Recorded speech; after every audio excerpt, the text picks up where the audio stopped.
Coronavirus en Belgique, où en est le taux de reproduction? Et où les patients hospitalisés ont-ils été contaminés? Comprendre la différence entre R0 et RE en une vidéo. Comme nous vous l'expliquions déjà fin avril, le taux de reproduction du coronavirus est un facteur essentiel à prendre en compte dans la gestion de l'épidémie. Concrètement, il s'agit du nombre de personnes que le porteur du virus peut infecter. En Belgique, ce taux, noté RE, était, pour la période du 14 au 20 mai, de 0,86 selon Sciences Anno. En clair, selon les dernières évaluations, 10 personnes touchées par le coronavirus infecteront à leur tour 8,6 autres personnes. Les semaines précédentes, le taux de reproduction calculé par Sciences Anno était successivement de 0,6, puis de 0,8. Il remonte donc légèrement. Pas de quoi inquiéter Yves Copité, professeur en santé publique à l'ULB. Invité du journal télévisé de 13h, ce vendredi il observait que l'épidémie est sous contrôle.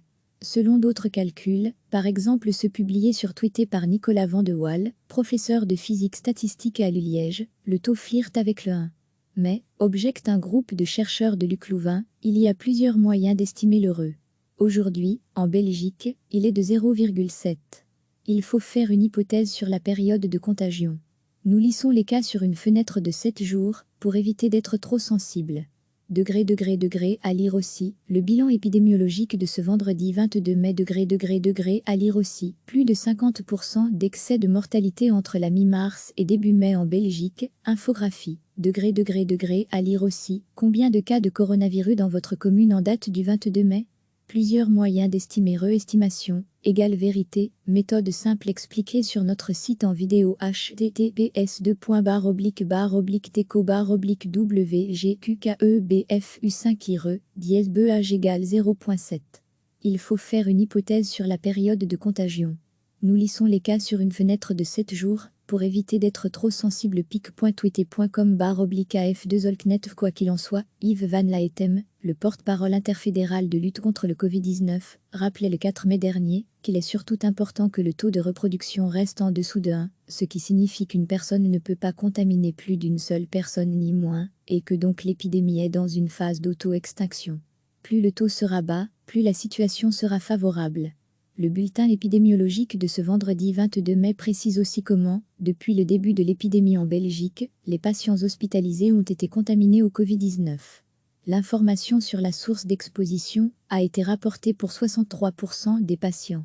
Pour un peu moins d'un tiers, 31% de ces patients, la source d'infection n'était pas identifiée, écrit Sciences Anno.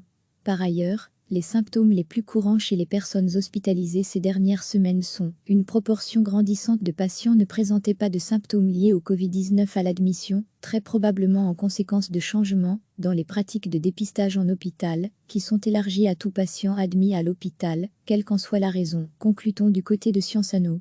Bonjour Adeline, cela signifie que l'on soupçonne que l'infection s'est produite à l'hôpital. Comme nous vous l'expliquions déjà fin avril, le taux de reproduction du coronavirus est un facteur essentiel à prendre en compte dans la gestion de l'épidémie. Concrètement, il s'agit du nombre de personnes que le porteur du virus peut infecter. En Belgique, ce taux, noté RE, était, pour la période du 14 au 20 mai, de 0,86 selon Sciences Anno. En clair, selon les dernières évaluations, 10 personnes touchées par le coronavirus infecteront à leur tour 8,6 autres personnes. Les semaines précédentes, le taux de reproduction calculé par Sciences Anno était successivement de 0,6, puis de 0,8. Il remonte donc légèrement. Pas de quoi inquiéter Yves Copité, professeur en santé publique à l'ULB. Invité du journal télévisé de 13h, ce vendredi il observait que l'épidémie est sous contrôle. Selon d'autres calculs, par exemple ceux publiés sur Twitter par Nicolas Van de Waal, professeur de physique statistique à l'U-Liège, le taux flirte avec le 1. Mais, objecte un groupe de chercheurs de l'UC Louvain, il y a plusieurs moyens d'estimer le RE. Aujourd'hui, en Belgique, il est de 0,7. Il faut faire une hypothèse sur la période de contagion.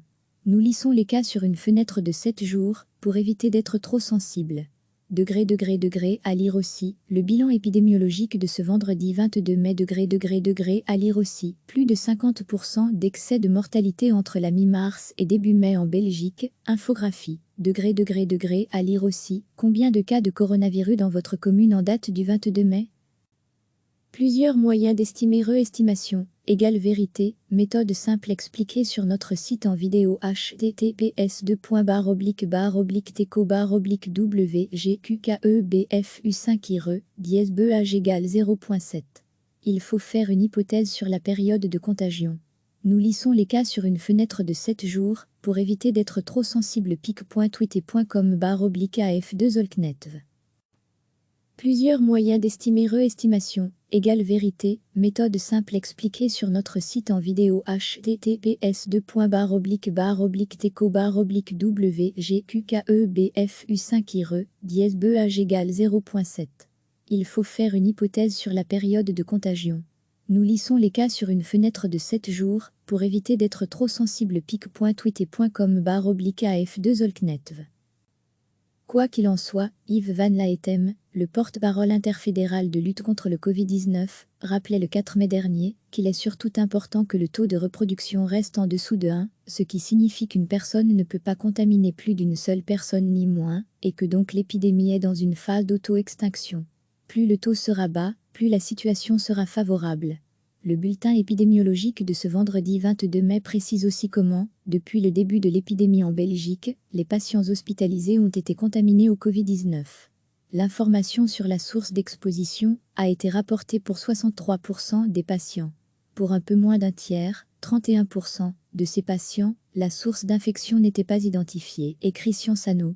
Par ailleurs, les symptômes les plus courants chez les personnes hospitalisées ces dernières semaines sont une proportion grandissante de patients ne présentaient pas de symptômes liés au Covid-19 à l'admission, très probablement en conséquence de changements dans les pratiques de dépistage en hôpital, qui sont élargies à tout patient admis à l'hôpital, quelle qu'en soit la raison, conclut-on du côté de Science Anno. Bonjour Adeline, cela signifie que l'on soupçonne que l'infection s'est produite à l'hôpital. Bonjour Adeline, cela signifie que l'on soupçonne que l'infection s'est produite à l'hôpital. Comprendre la différence entre R0 et RE en une vidéo. Cliquez sur s'abonner pour recevoir les dernières nouvelles.